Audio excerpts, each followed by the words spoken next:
استایل و چیزی که قبل اجرا بکنید طرفی توضیح بدید بعد دوستان نازنین در وهله اول سلام.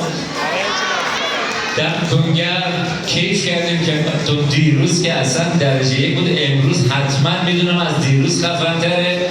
ما از شهر زیبای رشت، شهر بارون‌های نقره‌ای اینجا هستیم. عزیزانی که به گیلان ما سفر کردن که قطعا میدونم تعدادشون زیاده، لطفا دست سود جیم پورا مشن. دمتون گرم. ما با هرچی تیم میزنیم به شما برسیم نمیشه. به خدا به افتخار مجری درجه یک اون صدا دستا چیقا بره بالا. ماشاءالله آقا خیلی مخلصیم. اراده تشکر ویژه دارم از جناب تفکری نازنین، همه دست‌اندرکاران که لطف کردن این فرصت رو در اختیار ما قرار دادن. حالا میخوام یه دقیقه ببینیم صدای دستا چطوره. صدا دستا بره با این موزیک بالا.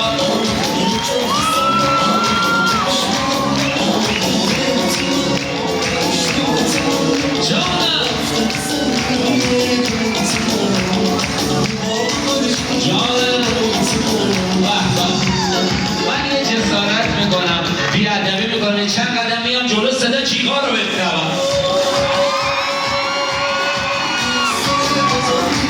یک سوچه میگم صدا چیکار بده به شهرداری رم.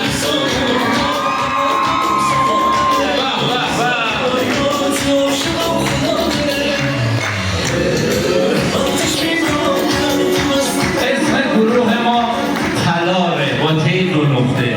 تلار به معنی ایوان خانه روستایی است. میدونم خیلیتون ویدیو میگیریم، فیلم برداری میکنیم. خواهشی که دارم هم پیج نمایشگاه، هم پیج خبری و هم گروه ما رو تگ کنید لطفا. ما مدرس‌توری میکنیم، به دوستاتون بگید این نمایشگاه مثل انشالله پنجشنبه و جمعه چهارشنبه اینجوری اصلا جای سوزن انداختن نباشه.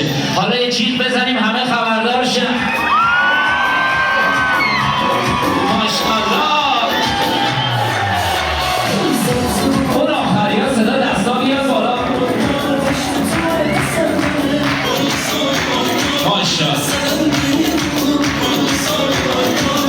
خب بریم سراغ کار اول.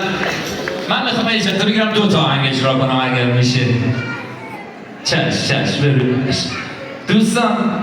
من میخوام کار اول رو اجرا کنم براتون، بعدش هم حتما میچنه یه ریده بوده بوغوای بلشی.